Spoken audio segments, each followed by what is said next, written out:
अस्सलाम वालेकुम। आज मैं लाई हूँ आपके लिए गुड़ से बनी हुई एक और बेहतरीन सी गचक, जो कि बहुत ही हेल्दी है, बहुत क्रंची है और आप इसको बहुत एंजॉय करेंगे। और ये बनाना बहुत ही आसान है। इसके लिए सिंपल आपके जाएंगे 2 इंग्रेडिएंट्स। एक होगा गंदम का दलिया, वो ले लेंगे आप और अच्छी तरह से उसको साफ़ कर लें और उसको आपने भूनना है। खूब अच्छी तरह से बगैर घी के पहले आप इसको भूनेंगे। ये शुरू में एक अच्छी सी खुशबू देना शुरू करेगा जब ये भुनना शुरू हो जाएगा और उसके बाद इसके चटकने की आवाज़ें आएंगी और ये हल्का सा ब्राउन भी होता चला जाएगा।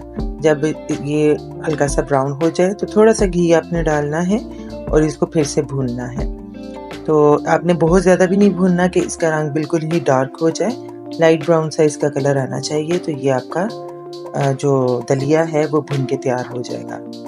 ओवरऑल आप इसको 10 से 15 मिनट भून के देखेंगे और आपने एक दफ़ा इसको दांतों तले चेक भी करना है। जब आप इसको थोड़ा सा दांतों तले दबाएंगे तो इसका क्रंची सा टेस्ट होना चाहिए, कच्चा या सोगी सा नहीं फील होना चाहिए। कच्चा या सोगी लगेगा तो इसका मतलब ये भी तैयार नहीं है, और अगर दांतों तले क्रंच के साथ टूटेगा तो फिर ये तैयार है। अब इसमें आप डाल देंगे गुड़ और इसके साथ बिल्कुल ही डालेंगे आप 2 से 3 टेबलस्पून पानी के और इसको 10 मिनट के लिए ढकें और इस तरह से गुड़ नरम हो जाएगा और इसका आप तोड़ लें। फिर से आप इसको ढक के रखें ताकि पूरा गुड़ जो है वो अच्छी तरह से इसमें मेल्ट हो जाए और पक भी जाए।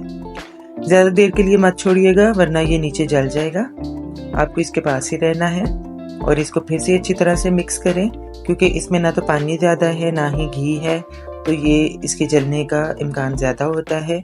इसलिए आपने इसको 2-3 मिनट ढकने के बाद फिर से चेक करना ज़रूरी होता है। तो अब इसको आप बगैर ढके जो है वो थोड़ी देर के लिए पकाएं ताकि ये जुड़ना शुरू हो जाए। और ये देखें ये किस तरह से थिक हो गया। आँच जो है वो आपने मीडियम से थोड़ी सी कम और लो से थोड़ी सी ज़्यादा रखनी है। बहुत तेज़ आँच पे गुड़ को कभी भी नहीं पकाइएगा, क्योंकि गुड़ जो है वो जल्दी जलना शुरू हो जाता है। तो इसलिए आँच का ख्याल रखना बहुत ज़्यादा ज़रूरी है और ये ठंडा भी जल्दी से होना शुरू हो जाएगा। मैंने ट्रे रेडी कर ली, इसमें थोड़ा सा मैंने ऑयल लगाया है। अब इसके ऊपर इसको फैला दें। आप चाहें तो इसकी छोटी छोटी सी बॉल्स भी बना सकते हैं थोड़ा सा ठंडा होने पे।